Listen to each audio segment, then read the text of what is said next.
श्री दुर्गाए नमः। दुर्गा माता की जय हो। दुर्गा सप्तशती पांचवा अध्याय। देवताओं द्वारा देवी की स्तुति। चंडमुंड के मुख से अंबिका के रूप की प्रशंसा सुनकर शुंभ का उनके पास दूत भेजना और दूत का निराश लौटना। विनियोग। इस उत्तर चरित्र के रुद्र ऋषि हैं, महासरस्वती देवता है, अनुष्ठुम छंद है, भीमा शक्ति है, ब्राह्मणी बीज है, सूर्य तत्व है और सामवेद स्वरूप है। महासरस्वती की प्रसन्नता के लिए उत्तर चरित्र के पाठ में इसका विनियोग किया जाता है। ध्यान। जो अपने कर कमलों में घंटा, शूल, हल, शंख, मूसल, चक्र, धनुष और बाण धारण करती है, शरद ऋतु के शोभा युक्त चंद्रमा के समान जिनकी मनोहर कांति है, जो तीनों लोकों की आधारभूता और शुंभ आदि दैत्यों का नाश करने वाली है, तथा जो गौरी के शरीर से प्रकट हुई है, उन महासरस्वती का मैं निरंतर भजन करता हूँ। ऋषि कहते हैं, पूर्व काल में शुंभ और निशुंभ नामक असुरों ने अपने बल के घमंड में आकर सचिपति इंद्र के हाथ से तीनों लोकों का राज्य और यज्ञ भाग छीन लिया। वे ही दोनों सूर्य, चंद्रमा, कुबेर, यम और वरुण के अधिकार का भी उपभोग करने लगे। वायु और अग्नि का कार्य भी वे ही करने लगे। उन दोनों ने सब देवताओं को तिरस्कृत, राज्य भ्रष्ट, पराजित तथा अधिकारहीन करके स्वर्ग से निकाल दिया।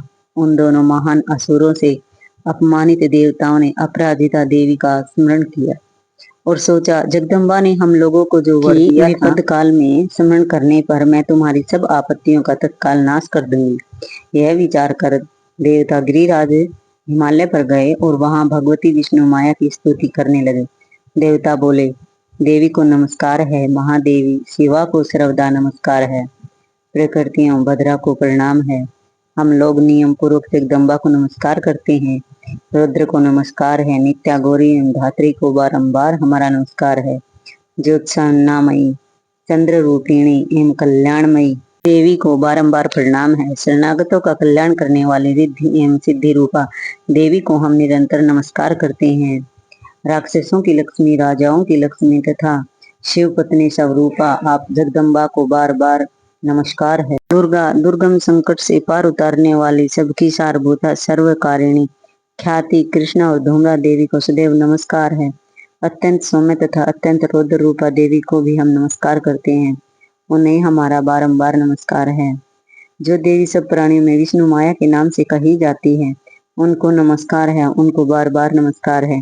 जो देवी सब प्राणियों में चेतना कहलाती है, जो देवी सब प्राणियों में बुद्धि रूप से स्थित है, जो देवी सब प्राणियों में निद्रा रूप से स्थित है, उनको बारंबार नमस्कार है। जो देवी सब प्राणियों में क्षुधा रूप से विद्यमान है, जो देवी सब प्राणियों में छाया रूप से विद्यमान है, जो देवी सब प्राणियों में तृष्णा रूप से विद्यमान है, उनको हम बार बार नमस्कार करते हैं। जो देवी सब प्राणियों में क्षमा रूप से विद्यमान है, जो देवी सब प्राणियों में जाति रूप से, जो लज्जा रूप से, जो शांति रूप से विद्यमान है, उनको बारंबार नमस्कार है। जो देवी सब प्राणियों में श्रद्धा, क्रांति, लक्ष्मी, वृत्ति और स्मृति रूप से विद्यमान है, उनको हम बारंबार नमस्कार करते हैं। जो देवी सब प्राणियों में दया रूप से, तुष्टि रूप से और सब जीवों में माता रूप से विद्यमान है, उनको हम बारंबार नमस्कार करते हैं। जो देवी सब जीवधारियों में भ्रांति रूप से स्थित है, उनको हम बारंबार नमस्कार करते हैं। जो जीवों के इंद्रिय वृत्ति अधिष्ठात्री देवी एवं प्राणियों में सदा विद्यमान रहने वाली है, उन व्याप्ति देवी को भी हम बारंबार नमस्कार करते हैं। जो देवी चैतन्य रूप में इस संपूर्ण जगत को व्याप्त करके स्थित है, उनको बारंबार नमस्कार है। पूर्व काल में इष्ट अभिष्ट प्राप्ति से देवताओं ने जिनकी स्तुति की तथा इंद्र ने बहुत दिनों तक जिनकी सेवा की, वह कल्याण की साधन भूता ईश्वरी हमारा कल्याण और शुभ करे तथा सारी आपत्तियों का नाश कर डाले। उदंड दैत्यों से पीड़ित हम सभी देवता जिन परमेश्वरी को इस समय नमस्कार करते हैं तथा जो भक्ति से विनम्र पुरुषों द्वारा स्मरण की जाने पर तत्काल ही संपूर्ण विपत्तियों का नाश कर देती हैं, वे जगन माता हमारा संकट दूर करे। ऋषि बोले, हे राजन, इस प्रकार जब देवता स्तुति कर रहे थे, उस समय पार्वती देवी गंगा जी के जल में स्नान करने के लिए वहां आई। उन सुंदर भुवों वाली भगवती ने देवताओं से पूछा, आप लोग यहाँ किसकी स्तुति कर रहे हैं? तब उन्हीं के शरीर कोष से प्रकट हुई शिवा देवी बोली, शुंभ दैत्य से अपमानित और युद्ध में निशुंभ से विजित हो यहाँ एकत्र हुए ये सब देवता मेरी स्तुति कर रहे हैं। पार्वती जी के शरीर कोष से अंबिका का प्रादुर्भाव हुआ था, इसलिए वे समस्त लोकों में कौशिकी कही जाती हैं। कौशिकी के प्रकट होने के बाद पार्वती का शरीर काले रंग का हो गया, अतः वे हिमालय पर रहने वाली कालिका देवी के नाम से प्रसिद्ध हुई। तदंतर शुंभ निशुंभ के भृत चंड मुंड वहां उपस्थित हुए और उन्होंने मनोहर रूप धारण करने वाली अंबिका देवी को देखा। फिर वे शुंभ के पास जाकर बोले, हे महाराज, एक अत्यंत मनोहर स्त्री है जो आपने दिव्य कांति से हिमालय को आलोकित कर रही है। वैसा उत्तम रूप कहीं किसी ने भी नहीं देखा होगा। दैत्यराज, पता लगाइए वह देवी कौन है और उसे पकड़ लीजिए। स्त्रियों में तो वह रतन है, उसका प्रत्येक अंग बहुत ही सुंदर है तथा वह अपने त्रिअंगों की कांति से संपूर्ण दिशाओं में प्रकाश फैला रही है। हे असुरेश्वर, अभी वह हिमालय पर ही विद्यमान है, आप उसे देख सकते हैं। प्रभु, तीनों लोकों में मणि, हाथी और घोड़े आदि जितने भी रत्न हैं, वे सभी से आपके घर में शोभा पाते हैं। हाथियों में रतनभूत ऐरावत, पारिजात का वृक्ष और ऊंची श्रवा घोड़ा, ये सब आपने इंद्र से ले लिए हैं। हंसों से जुता हुआ यह विमान आपके आंगन में शोभा पाता है। यह रतनभूत अद्भुत विमान जो पहले ब्रह्मा जी के पास था, अब आपके यहाँ लाया गया है। यह महापद्म नामक निधि आप कुबेर से छीन लाए हैं। समुद्र ने आपके केसरों से शोभित किंजलंकिनी नामक माला भेंट की है, जिसके कमल कभी कुमलाते नहीं हैं। सुवर्ण की वर्षा करने वाला वरुण का छत्र भी आपके घर में ही शोभा पाता है तथा यह श्रेष्ठ रथ जो पहले प्रजापति के अधिकार में था, अब आपके पास मौजूद है। दैत्येश्वर, मृत्यु की उत्कांदिता नाम वाली शक्ति भी आपने छीन ली है तथा वरुण का पास और समुद्र में होने वाले सब प्रकार के रतन आपके भाई निशुंभ के अधिकार में है। अग्नि ने भी श्वेत शुद्ध किए 2 वस्त्र आप सेवा में भेंट किए हैं। दैत्यराज, इस प्रकार सभी रत्न आपने एकत्र कर लिए हैं, फिर जो यह स्त्रियों में रतन रूप कल्याण में देवी है, इसे क्यों नहीं अपने अधिकार में कर लेते? ऋषि बोले, चंडमुंड का यह वचन सुनकर शुंभ ने महादेव सुग्रीव को दूत बनाकर भेजा और कहा, तुम मेरी आज्ञा से उससे ये बातें जाकर कहो और ऐसा उपाय करो जिससे प्रसन्न होकर वह शीघ्र ही यहाँ आ जाए। वह दूत पर्वत के अत्यंत रमणीक प्रदेश में जहाँ देवी स्थित थी गया और मधुर वाणी में कोमल वचन बोला। दूत बोला, देवी, दैत्यराज शुंभ इस समय त्रिलोकाधिपति है, मैं उन्हीं का भेजा हुआ दूत हूँ और यहाँ तुम्हारे पास आया हूँ। उनकी आज्ञा सदा सब देवता एक ही स्वर से मानते हैं, कोई उसका उल्लंघन नहीं कर सकता। वे संपूर्ण देवताओं को पराजित कर चुके हैं। उन्होंने तुम्हारे लिए जो संदेश दिया है उसे सुनो। उन्होंने कहा कि तीनों लोग मेरे अधीन हैं, संपूर्ण युगों के भागों को मैं ही प्रत्येक प्रत्येक भोगता हूँ। तीनों लोकों में जितने श्रेष्ठ रतन हैं, वे सभी मेरे अधिकार में हैं। देवराज इंद्र का वाहन ऐरावत जो हाथियों में रतन के समान है, मैंने छीन लिया है। क्षीर सागर को मथने से जो अश्व रतन ऊंचे सिरवा प्रकट हुआ था, उसे देवताओं ने मेरे पैरों पर नतमस्तक होकर समर्पित किया है।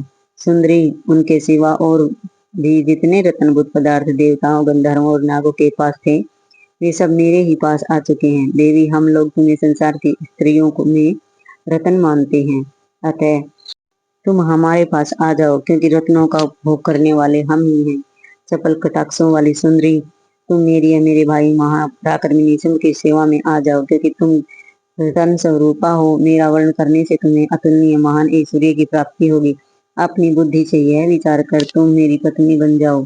ऋषि बोले, दूत के यूं कहने पर कल्याण स्वरूपा भगवती दुर्गा देवी जो समस्त जगत को धारण करती है, मन ही मन गंभीर भाव से मुस्कुराई और बोली। देवी ने कहा, दूत, तुम सत्य कहते हो, इसमें लेस मात्र भी झूठ नहीं कि शुंभ तीनों लोकों का स्वामी है और निशुंभ भी उसी के समान बली है, किंतु इस विषय मैंने जो प्रतिज्ञा कर ली है उसे कैसे झूठा करूं? मैंने अपनी सवलोक बुद्धि के कारण पहले से ही जो प्रतिज्ञा कर रखी है उसे सुनो। जो मुझे संग्राम में जीत लेगा, जो मेरे मद को चूर्ण कर देगा तथा संसार में जो मेरे समान बली होगा, वही मेरा वर्ण करेगा। इसलिए शुंभ अथवा महादैत्य निशुंभ स्वयं ही यहाँ पधारे और मुझे जीत कर मेरा हस्त ग्रहण कर ले। इसमें विलंब की क्या आवश्यकता है? दूत बोला, देवी, तुम घमंड में भरी हो, मेरे सामने ऐसी बातें न करो। त्रिलोकी में कौन ऐसा पुरुष है जो शुंभ निशुंभ का सामना कर सके?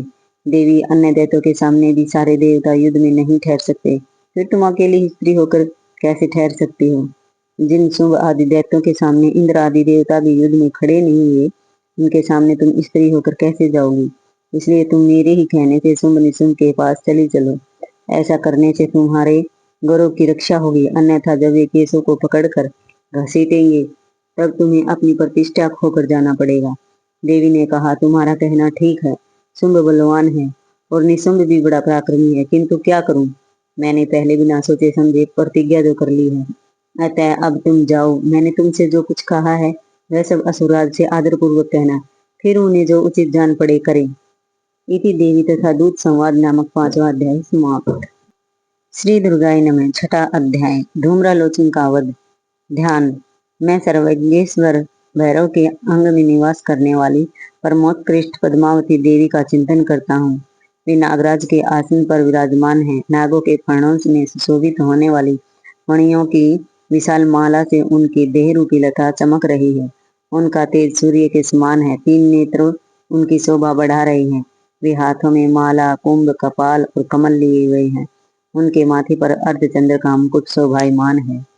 ऋषि बोले, देवी का कथन सुनकर दूत को बड़ा क्रोध आया। उसने दैत्यराज के पास जाकर सब समाचार विस्तार पूर्वक कह सुनाया।